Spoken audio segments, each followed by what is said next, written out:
Olá, gente. Sejam todos bem-vindos ao nosso seminário. O nosso seminário que tem como abordagem central a hepatite C, que a gente vai elencar alguns pontos aqui nessa primeira parte dessa temática da hepatite C, onde a gente vai trabalhar sobre questões relacionadas à transmissão, as vias de transmissão da doença, a patogenia, né, como é que é os mecanismos de ação do vírus no nosso organismo e a prevenção do HCV, né, da hepatite C. No caso, essa é a primeira parte dessa temática. A segunda parte vai ficar com o seminário posterior, que vai falar um pouco mais sobre o diagnóstico e o tratamento da doença. E a minha equipe é formada pelo Davi Brito, por mim, Emanuel, e pelo Leandro de Souza. Algumas definições e conceitos sobre o vírus da hepatite C. Ele pertence à família Flaviviridae. São ribovírus de fita positiva envelopados que infectam principalmente mamíferos e aves. Faz parte do gênero do Hepacivírus. Possui formas isodaéricas. Nessa imagem aqui do lado está exemplificando bem essa estrutura do vírus. Ela causa doenças inflamatórias de maneira geral. A gente vai ver em seguida, né, que o principal órgão-alvo é o fígado, é o nosso hepatócito. Então ele vai causar inflamação no nosso hepatócito. E é um vírus de RNA fita simples, que podem conter 6 genotipos diferentes desse mesmo vírus. A morfologia do HCV, da hepatite C viral, ela basicamente tem duas propriedades, né? Duas principais grupos. Um deles é das proteínas estruturais e o outro grupo é das proteínas não estruturais. Pegando um pouco das proteínas estruturais, a primeira que eu vou falar aqui é a proteína core. A proteína core é uma proteína que constitui o núcleo capsídeo viral. E dentro delas, ele tem um papel e faz múltiplas funções. Uma delas, ele liga o vírus, né, a HCV, ao hepatócito. Ela tem função estrutural, uma vez que ela forma o capsídeo viral que contém o genoma da hepatite C. Ela regula a tradução do RNA e ela faz a sinalização celular, apoptose, metabolismo lipídio e carcinogênese. As proteínas não estruturais, temos aqui a P7. É uma proteína de membrana localizada no retículo endoplasmático, onde ela forma o canal iônico. Essa proteína, ela não como eu posso dizer, ela não é crucial para a replicação do RNA, mas ela cumpre um papel na montagem e na formação desse vírus. Acredita-se também que é uma possibilidade dessa proteína atuar suprimindo a acidificação de organelas intracelulares, protegendo assim as partículas virais de mudanças conformacionais induzidas pelo ácido. Também temos a protease N2, o complexo N3, formado N3 barra 4A, que vai fazer esse encaixe, vai fazer essa dupla, né, a protease, a helicase, e temos as proteínas NCS4B e NCS5A, e a RNA polimerase, que depende muito do RNA, né, que ele vai traduzir posteriormente essa fita de RNA. Sobre a transmissão, sobre via de transmissão do HCV, da hepatite C, é importante que a gente enfatizar o quê? Que na grande maioria, para a gente não falar que é 100% dos casos, mas na sua grande maioria, vai acontecer por contato direto com o sangue do paciente, no caso contaminado com HCV. Seja ele por contato acidental, se acidentalmente entrou em contato direto com aquele sangue, ou de uma forma induzida. O primeiro ponto que eu quero falar aqui para vocês é sobre a transfusão sanguínea, que hoje em dia as chances são mínimas disso acontecer, mas lá por volta de 1980 quando não existia essa política de testagem contra o HCV, existiam assim, muitos casos de pessoas que pós-transfusão manifestavam e eram diagnosticadas com, com positivo para o HCV, a hepatite C. Hoje em dia, como eu falei, é muito raro isso acontecer devido à testagem das bolsas de sangue pelos hemocentros, né? Esse sangue, hoje em dia, ele é testado e ele não passa a prosseguir sem que esses testes sejam realizados. Uma outra via de transmissão é através de drogas injetáveis, né? Usuários de drogas injetáveis, que ao compartilhar agulhas e seringas, que sim é um material invasivo que tem contato com o sangue e que quando você compartilha esse material, você pode estar assim carregando o vírus através desse material e estar transmitindo para outras pessoas, né, outros usuários. Então sim, é uma fonte de transmissão. Outros tipos de transmissão também é a transmissão sexual, que as chances também são baixas, mas você, sem usar preservativo, as chances elas aumentam.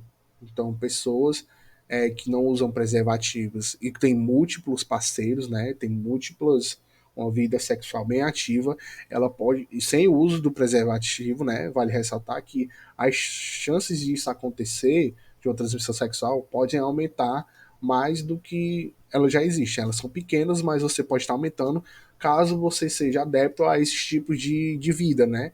De não usar preservativo e de ter múltiplos parceiros. A transmissão vertical também tem uma ressalva que ela acontece de forma muito, muito, muito, muito rara, mas que pode acontecer no caso da mãe ser acometida por HIV, ela já tem ser acometida por HIV e durante a gestação ou um pouco antes ela ser acometida por a hepatite C. Então, no caso, é bastante raro, mas pode acontecer dela transmitir isso de forma vertical diante desses fatores que eu acabei de falar, né? No caso da gestante, a mãe, ter o HIV e manifestar também o HCV. Ela pode estar transmitindo.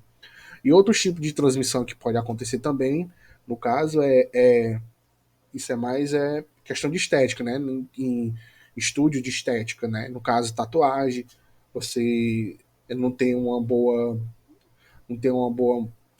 esterilização dos seus materiais, né, no seu material estéreo, não tem uma boa limpeza. Então você pode estar adquirindo isso através dos materiais de estúdio de tatuagem, estúdio de piercing, né, de colocar piercings, e também material compartilhado, como escovas de dente, que pode ter algum resquício ali de sangue, e você, ao usar esse material compartilhado, você pode estar adquirindo isso, alicate de unhas, que você pode estar também usando, quer dizer, você usando esse material, você pode estar adquirindo também de pessoas contaminadas. E aí também você pode pegar não só em estúdio de tatuagem e piercings, mas também, como já falei aqui, de alicate de unhas, você pode também pegar em podólogo, manicures, pedicures, e por aí vai. Bom, sou Leandro Fernandes. Eu vou falar um pouquinho sobre a patogenia, né, do HCV. Certo? O HCV é o vírus da hepatite C, ele é um patógeno, né, que afeta o fígado, e a sua patogenia, ela vai envolver várias etapas, que é desde a entrada no organismo, quando ele é transmitido principalmente por contato com o sangue contaminado, né, que pode causar uma infecção hepática, e essa infecção hepática é o vírus se replicando no fígado e levando ao dano, né, no tecido hepático. Certo? O sistema imunológico ele vai tentar combater esse vírus, mas pelo HCV ser habilidoso, ele consegue evadir as defesas do corpo, levando a uma infecção, né?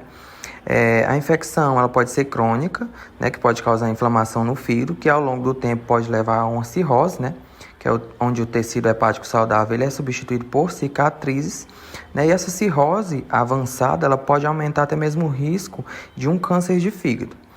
O tratamento antiviral eficaz está disponível, reduzindo o risco de complicação hepática, e é fundamental fazer exame de detecção, né, se você estiver com risco de infecção pelo HCV.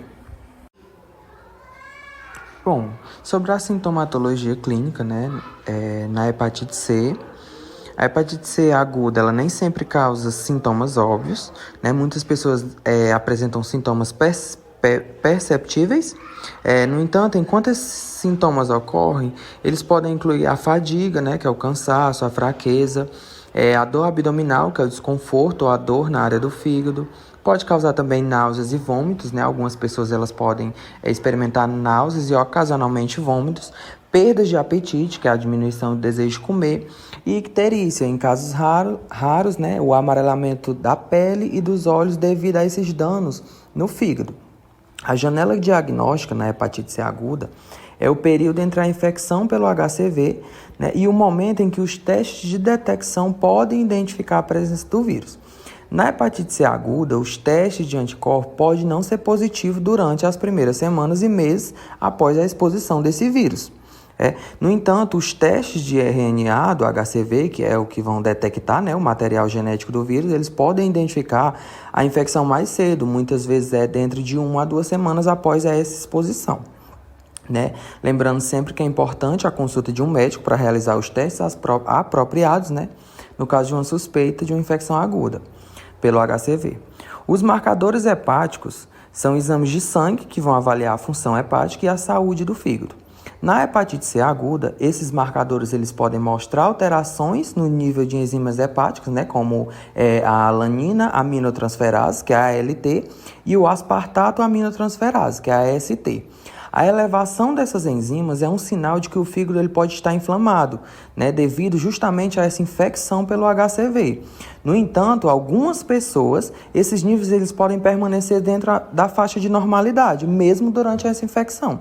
Portanto, né, o diagnóstico da hepatite C, ela muitas vezes depende da combinação de testes sorológicos, né, de RNA e de uma importante avaliação clínica do paciente. Certo? Dando continuidade aqui, né, a HCV aguda ela é uma doença autolimitada, ou seja, uma boa parte da população ela é indetectável, né? Ela é uma doença onde a maioria ela evolui, né, para a forma crônica, e tem também essa questão do polimorfismo, né, do gene IL-28B, né, que ele vai referir-se a quê? As variações genéticas, né, no gene que vai codificar a interleucina 28B, que é o quê? É uma proteína que ela vai desempenhar um papel importante na resposta do sistema imunológico às infecções virais, incluindo, né, essa infecção pelo HCV, que é o vírus da hepatite C. Existem 3 genótipos principais associados a esse gene em relação à infecção pelo HCV. O primeiro é o CC, né, que este genótipo ele é conhecido como um genótipo favorável, ou seja, os indivíduos com genótipo CC, eles têm uma tendência a ter uma melhor resposta ao tratamento antiviral para o HCV e uma maior probabilidade de erradicação desse vírus. O segundo é o CT. Ele é um genótipo intermediário, ou seja, a resposta ao tratamento nesses indivíduos ela pode variar e as taxas de sucesso do tratamento pode não ser tão alta quanto a do genótipo CC. E por último é o TT, que é um genótipo desfavorável, ou seja, os indivíduos com esse genótipo TT, eles podem ter uma resposta menos eficaz ao tratamento antiviral e podem ser mais propensos a desenvolver uma doença hepática crônica. Esta variação genética, né, nesse gene, né, nesse IL-28B, ele é um fator importante na predição da resposta ao tratamento da hepatite C, especialmente em um contexto onde o tratamento com o interferon e a ribavirina, que eram opções de tratamentos anteriores. No entanto, com o desenvolvimento de novos tratamentos antivirais direto para o HCV, esses tratamentos eles se tornaram menos dependentes desse genótipo, né? E é importante também lembrar que, embora esse genótipo ele seja um fator de predição, existem outros fatores que também desempenham um papel na resposta ao tratamento da hepatite C. Né? O tratamento ele deve ser determinado individualmente, né, por um médico e com base em vários fatores, incluindo o quê? O genótipo viral, né, do HCV e, claro, o estado de saúde geral do paciente. Dando continuidade, né, agora com a hepatite crônica, né? A hepatite crônica ela é uma forma de infecção hepática que pode persistir por um longo período, né? Geralmente, esse período ele é mais de 6 meses. Ele é frequentemente causado pelo vírus da hepatite C, né? Que é o HCV, mas também pode ser causado também pelo vírus da hepatite B ou outras condições hepáticas crônicas, né? Os sintomas, a hepatite crônica ela pode ser assintomática por muitos anos e quando esses sintomas ocorrem, eles podem incluir uma fadiga persistente, né? Um desconforto no quadrante superior direito do abdômen, né? Que é onde está localizado o fígado, uma perda de apetite e, em casos muito avançados, né, a icterícia, que é o amarelamento da pele e dos olhos. O diagnóstico da hepatite crônica, ele envolve uma série de etapas, né?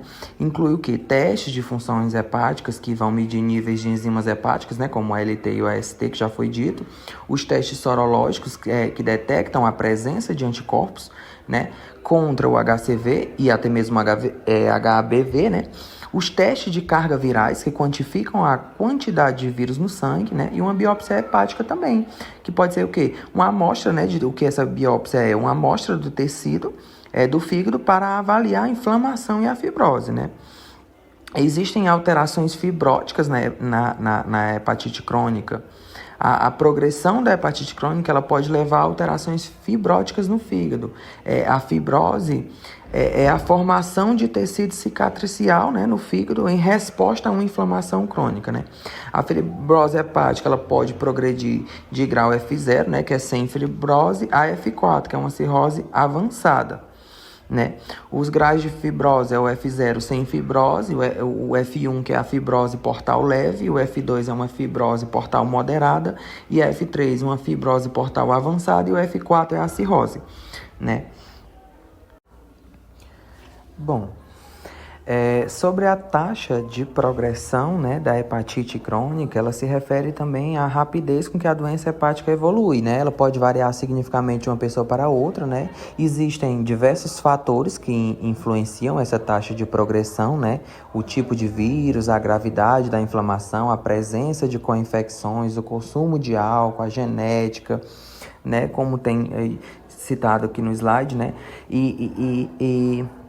Essas informações mais detalhadas, né, que estão aí. A hepatite crônica ela é caracterizada por inflamação persistente, né? A taxa de progressão ela pode variar, como eu já disse, de uma pessoa para outra, né? Alguns pacientes eles podem permanecer estáveis com inflamação mínima por muitos anos, enquanto os outros podem progredir rapidamente. A gravidade da inflamação, a genética, o tratamento adequado são fatores críticos, né, na determinação dessa taxa de progressão, né? O controle do vírus da hepatite, ele é fundamental para diminuir a progressão da doença, né? E também sobre esse estresse oxidativo, o que é esse estresse oxidativo? É uma condição, né, que tem o que? Um desequilíbrio entre os radicais livres, né, que são moléculas instáveis, e as defesas antioxidantes do corpo. A inflamação crônica no fígado, como é observado na hepatite crônica, ela pode levar a um aumento desse estresse oxidativo, né, que pode causar dano às células do fígado e contribui para uma progressão ainda maior dessa doença, né? Os antioxidantes naturais do corpo, bem como aqueles obtidos na dieta, eles desempenham um papel na redução desse estresse oxidativo. É importante também entender, né, o controle da hepatite crônica, a redução do estresse oxidativo são aspectos essenciais para diminuir a progressão dessa doença hepática, né? A gestão adequada pode envolver tratamento antiviral, mudança no estilo de vida, né, como redução de consumo de álcool e possivelmente uma suplementação de antioxidantes, né, dependendo das necessidades individuais para cada paciente. E falando também sobre essa co-infecção com o HBV, né, a co-infecção da hepatite B e a hepatite C é uma situação complexa, né? Ele pode agravar ainda mais essa doença hepática, né? Essa co-infecção ela é relativamente, muitas vezes, comum e pode aumentar riscos de doenças hepáticas, né, mais graves, incluindo cirrose e câncer de fígado, né? A gestão de pacientes com essa co-infecção, geralmente, ela é mais desafiadora, ou seja, ela requer um acompanhamento médico mais especializado. Existem tratamentos antivirais que podem ser utilizados para controlar ambas as infecções e reduzindo, assim, o risco dessas complicações.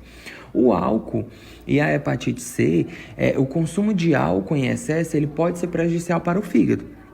em pessoas com hepatite C, o álcool ele acelera, no caso, a progressão dessa doença hepática, né? O álcool ele aumenta a inflamação no fígado e ele leva a dano hepático mais grave, né? Recomenda-se que essas pessoas que tenham hepatite C, ela evite completamente o álcool ou consumo em quantidades muito limitadas, né? Por justamente ser um coadjuvante que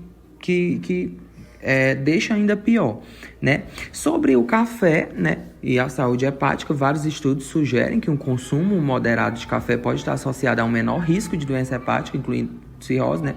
Os compostos bioativos no café, eles têm propriedade antioxidante e anti-inflamatórias, que nesse caso pode ser benéfica para o fígado. No entanto, o café não é uma cura, ou mesmo um tratamento para hepatite, né? O seu consumo ele deve ser totalmente equilibrado, né? Em resumo mesmo, essa infecção do HBV, do HCV, ele é uma situação complexa, ele requer um gerenciamento médico cuidadoso, né? O consumo de álcool ele é totalmente desaconselhado em pacientes com a hepatite C devido ao risco de acelerar a progressão da doença hepática, né? E o café, como eu falei, ele pode ser consumido com moderação, né? Pois possui benefícios para a saúde hepática, mas sempre lembrando que ele não é um substituto, né? Para o tratamento adequado para o paciente, nem com a infecção do B ou do C. E é sempre recomendável discutir o histórico, né, de saúde, opções de tratamento com um profissional de saúde adequado, né, buscando sempre se cuidar. E agora eu vou falar um pouco sobre as consequências da hepatite crônica. A primeira que eu vou falar é a fibrose. E nesse processo estão envolvidas muitas células, como as células estreladas, células de Kupffer, linfócitos T citotóxicos, T reguladores de células NK, e muitas citocinas, como TGF-beta1, IL-8, fator de crescimento derivado de plaquetas, metaloproteinases de matriz, inibidores ciscelulares dessas proteinases, que são ali os reguladores da deposição de matriz extracelular. E todo esse processo vai causar inúmeras mudanças teciduais no fígado, irreversíveis, né? E uma delas é a destruição das fenestras capilares. Como a gente vai ver, vai ser um fator decisivo na patogenia desse vírus. Então está aqui ilustrado o processo de fibrose. Aqui o HCV ele vai ser reconhecido pelas células da imunidade, ali pelas suas proteínas de envelope, né, a E1 e a 2, vão ser reconhecidos por essas células pelos receptores TLR e RIG1 e vão produzir uma resposta que vai ser desencadeada na secreção de citocinas, como TGF-beta1, IL-8, e ao mesmo tempo, concomitantemente, o hepatócito infectado também vai secretar essa TGF-beta1. E o resultado disso é o aumento da ativação, da proliferação, da migração e da diferenciação de miofibroblastos e das células estreladas. A consequência disso é um aumento da matriz extracelular, ou seja, do conteúdo fibroso e do volume de matriz extracelular. É importante lembrar também que esses miofibroblastos diferenciados pelas células estreladas, eles são contráteis. Então, eles vão diminuir, vão reduzir, vão causar a perca das fenestras capilares, o que vai diminuir o fluxo sanguíneo para os hepatócitos, sendo uma das marcas da sua patogenia, né? E é interessante que todo esse processo de deposição e de degradação de matriz extracelular, ele é regulado ali pelas metaloproteases e os inibidores das metaloproteases. Nesse caso, esse processo, esse equilíbrio, ele é quebrado e os inibidores das metaloproteases, eles estão aumentados, né? Então, ele vai causar ali esse favorecimento do crescimento da matriz extracelular. E é importante lembrar também que os polimorfismos dessas proteínas inibidoras das metaloproteases, eles também são importantes na, na, na progressão da doença. Então, alguns polimorfismos estão associados com uma progressão mais rápida dessa doença. Continuando com as consequências da hepatite crônica, agora a esteatose. Essa consequência se dá por diversos processos, né? Como a inibição da MTP, estabilização das gotículas lipídicas com a proteína core, ativação da proteína de ligação ao elemento regulador do esterol, que é um fator de transcrição, e do ativador proteossômico 28-gama. É interessante falar também que a proteína core, que vai ser a grande protagonista da patogenia da esteatose, ela também causa danos mitocondriais que vão causar estresse oxidativo e modulação do metabolismo lipídico. Então, aqui ilustrado o processo da esteatose, é bem complexo, né? Então, tem várias frentes. Uma delas, ali em cima, é a inibição indireta da MTP. Isso vai causar uma secreção deficitária de VLDL, que é uma molécula que comporta grandes quantidades de lipídios. Então, se essa molécula não está sendo secretada, esses lipídios vão estar sendo é, armazenados dentro dos hepatócitos, vai favorecer o acúmulo de lipídios dentro dos hepatócitos.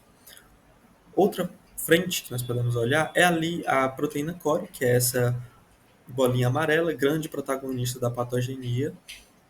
Ela vai se estabilizar nas gotículas lipídicas ali do citosol. Então, essa concentração dessa proteína no citosol vai estar muito aumentada, porque ela vai estar estável junto ali com as gotículas lipídicas, se evadindo, inclusive, dos mecanismos de degradação. Outra frente que nós podemos olhar é do ativador proteossômico 28-gama. Esse ativador proteossômico, como o nome diz, ele vai ativar a degradação proteossômica, e isso vai causar uma série de outros mecanismos de patogenia que vão ser abordados mais na frente. Mas o que é interessante desse processo é que ele vai transativar, ou seja, ele vai ali causar uma ativação da síntese do SREBP1, que é um fator de transcrição associado na síntese lipídica. Então, ele vai ativar a síntese lipídica.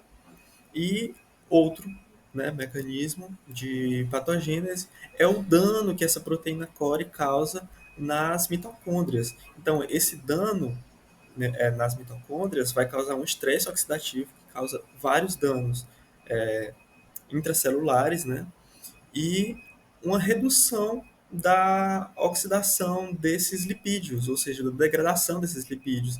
Então, por uma frente, você tem mais lipídios sendo produzidos, por outra frente, você tem menos lipídios sendo degradados, por outra frente, você tem menos lipídios sendo secretados.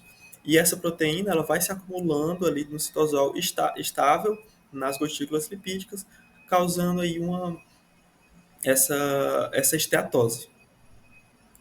Continuando com as consequências da hepatite crônica, agora a resistência insulínica.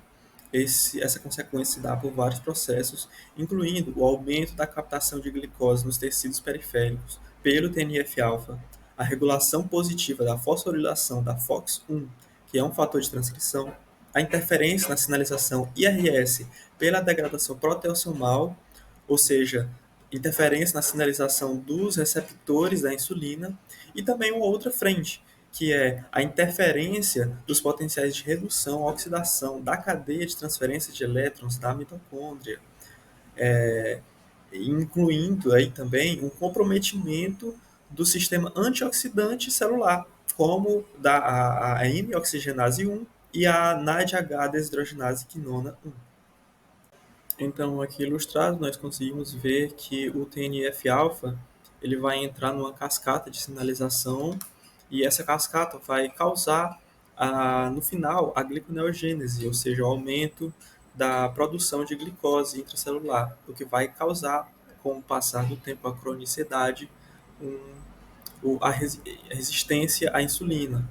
E isso se deve muito pela FOX1, que é um fator de transcrição envolvido nessa gliconeogênese, que ele é ativado, ele é fosforilado pela ação ali da proteína core, que vai aumentar a degradação proteossômica. Essa degradação proteossômica tem uma relação direta com a fosforilação dessa FOX1, e isso que vai gerar a produção desse fator de transcrição e, consequentemente, a gliconeogênese.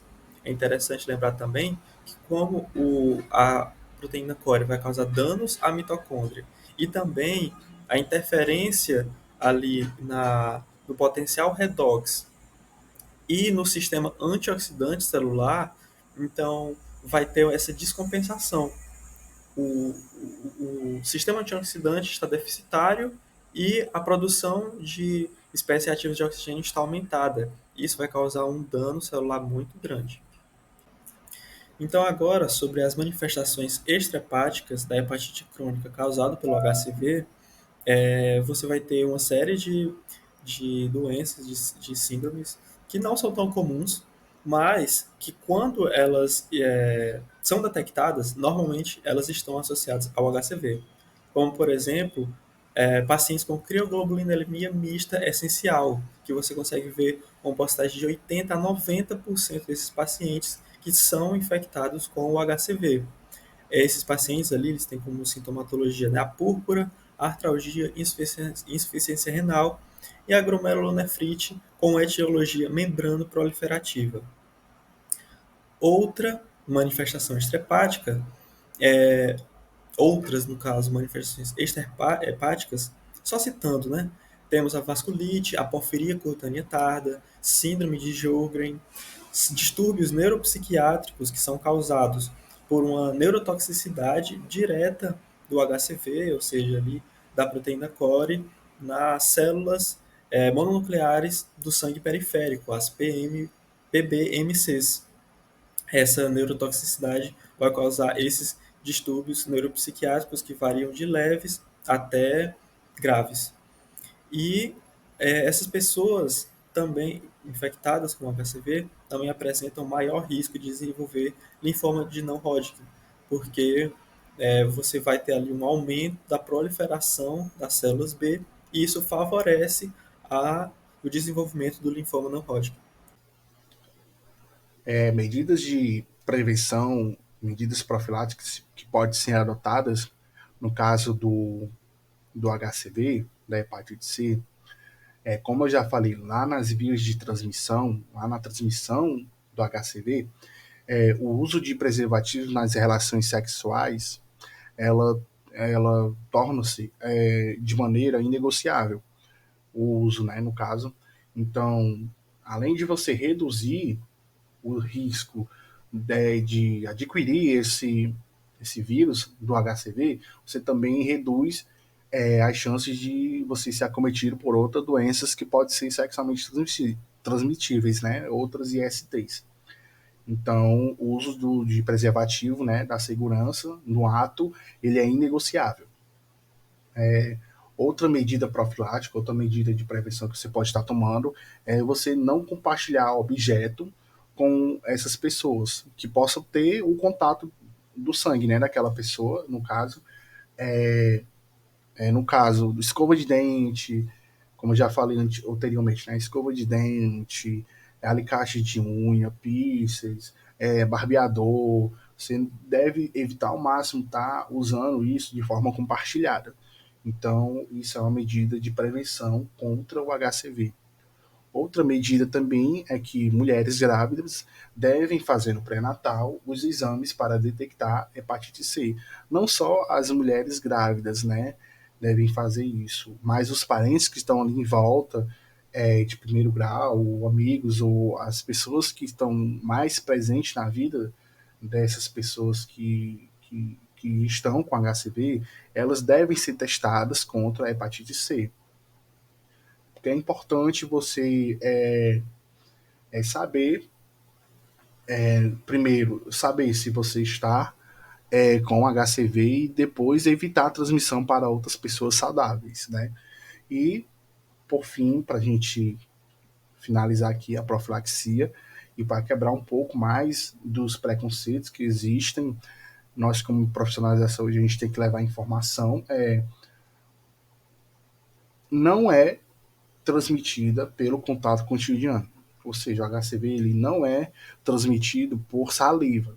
Muitas pessoas têm receio de conviver, de falar com essas pessoas que têm o HCV, que elas sabem, e que de maneira muito de uma maneira meio que até mesmo excluindo essas pessoas do convívio social, de uma maneira muito, como vamos dizer que desinformada, ela acaba excluindo essas pessoas, mas aqui a gente está como para levar informação que o HCV ele não é transmitido por saliva, então é totalmente viável você conviver com essas pessoas, claro que com o devido cuidado, né, mas ele não é transmitido pela saliva.